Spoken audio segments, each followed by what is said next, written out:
Kedua kakaknya wajahnya biasa-biasa saja, malah sebaliknya dengan adiknya, wajahnya cantik dan cerah. Esoknya kedua kakaknya mengurung Mailan di kandang, sehingga Mailan pun tidak bisa pulang maupun keluar.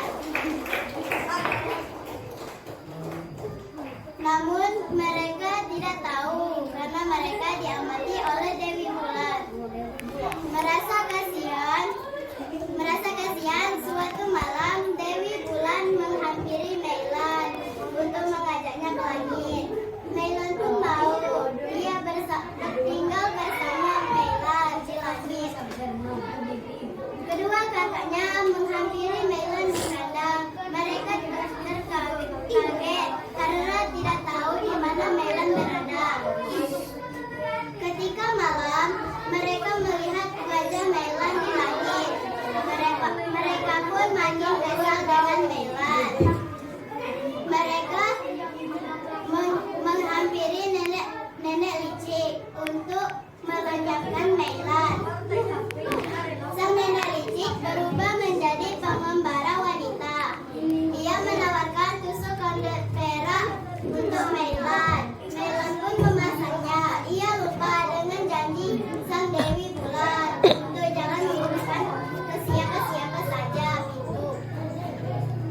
Mailan pun berubah menjadi patung. Ketika Dewi Bulan pulang, ia kaget karena melihat Mailan sudah menjadi patung. Dewi Bulan mencabut tusuk konde perak dari kepala Mailan. Mailan pun hidup kembali. Ia akan berjanji tidak akan mengulanginya lagi. Esoknya lagi, sang nenek licik itu menawarkan sisir emas kepada Mailan. Lagi-lagi Mailan tergoda. Ia memasangnya di kepalanya. Ia berubah lagi menjadi patung. Untuk terakhir kalinya, Dewi Bulan menyelamatkan Mailan. Kalau untuk ketiga kalinya, dia akan dikembalikan ke dunia. Esoknya, sang nenek licik menawarkan gaun bordir yang sangat cantik. Dia pun memasangnya. Kali ini Dewi Bulan tidak bisa memaafkannya lagi. Lalu ia menjualnya kepada Sapu Jalan.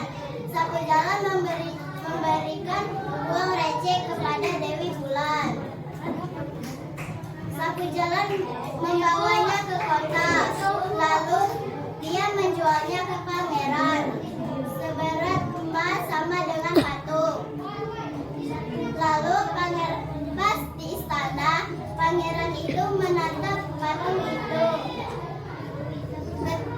Bagaimana kalau ada gadis secantik ini di dunia ini? Lalu pangeran pergi. Kedua adik pangeran tertarik dengan gaun bordir yang sangat cantik. Lalu ia melepasnya. Mailan pun hidup kembali.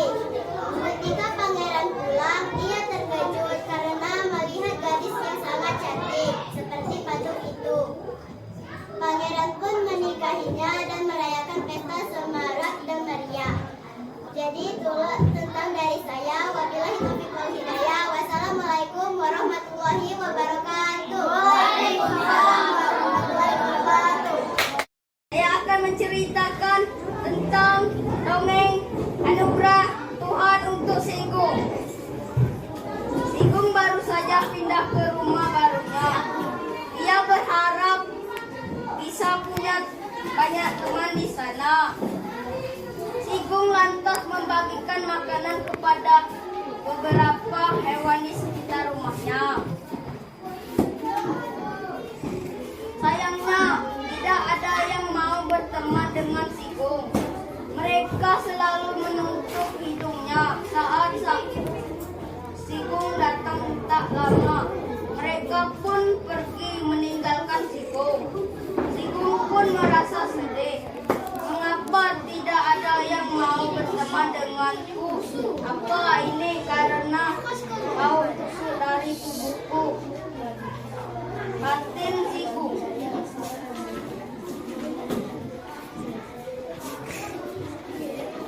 Ibu Sigung selalu berpesan agar Sigung tidak bersedih karena bau tubuhnya Sigung juga tidak perlu malu. Itu adalah anugerah Tuhan yang harus disyukuri. Bau itu justru menjaga Sigung tetap aman. Hal yang terpenting adalah Sigung harus berbuat baik kepada semua orang. Begitu pesan Ibu Sigung. Saya akan menceritakan tentang dongeng anugerah Tuhan untuk Sigung. Sigung baru saja pindah ke rumah barunya. Ia berharap bisa punya banyak teman di sana. Sigung lantas membagikan makanan kepada beberapa hewan di sekitar rumahnya. Sayangnya, tidak ada yang mau berteman dengan Sigung. Mereka selalu menutup hidungnya saat Sigung datang tak lama. Mereka pun pergi meninggalkan Sigung. Sigung pun merasa sedih. Mengapa tidak ada yang mau berteman denganku? Apa ini karena bau busuk dari tubuhku? Batin Sigung.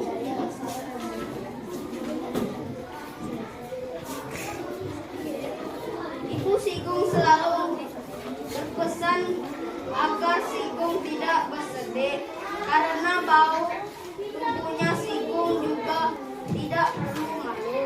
Itu adalah anugerah Tuhan yang harus disyukuri.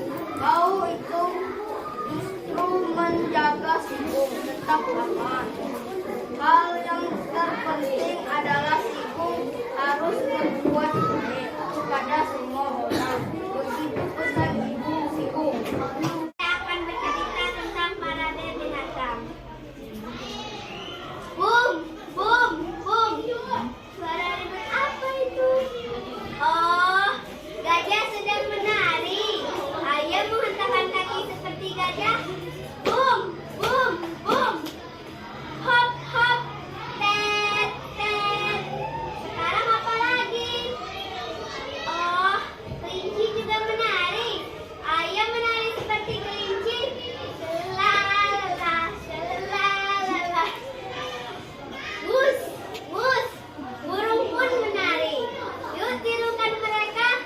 Lili, lili, lili. Ca-ca-ca. Monyet berdansa. Apakah kalian juga bisa berdansa? Ayo berdansa bersama. Ca-ca-ca. Tunggu, tunggu. Bagaimana kalau kita menari bersama? Senangnya. Ayo menari seperti mereka.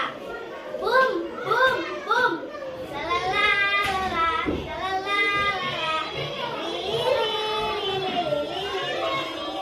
Ca-ca-ca, ca-ca-ca. Cerita tentang legenda ular daung. Di suatu desa di Bengkulu, hiduplah seorang ibu dan ketiga putrinya. Ibu itu sedang sakit parah. Sudah berbulan-bulan ibu itu hanya terbaring di atas tempat tidurnya. Kita harus memanggil tabib, kata putri sulung. Tabib pun memeriksa ibu dengan seksama. Aku bisa menyembuhkan ibu kalian, tapi tabib beberapa kalimatnya. Tapi apa? Tanya ketiga putri dengan cemas. Aku bisa memberi kalian ramuan, tetapi ramuan itu harus dimasak di atas bara ajaib, tidak bisa menggunakan bara biasa. Bara ajaib, di mana kamu bisa mendapatkannya? Kalian bisa mendapatkannya di atas gunung di sebelah utara di desa kita ini. Apa? Teriak kedua putri. Bukannya gunung itu terdapat ada ular yang begitu ganas? Betul, gunung itu dihuni oleh ular daung. Tidak mungkin kalian bisa mengambil bara api darinya. Lalu bagaimana dengan nasib ibu kalian? Kedua putri mengheningkan dirinya. Aku tidak mau celaka, bisik putri pertama. Aku juga, bisik putri kedua. Lalu putri ketiga menjawab, aku yang akan pergi ke gunung itu. Putri pertama dan putri kedua tidak percaya. Karena tekad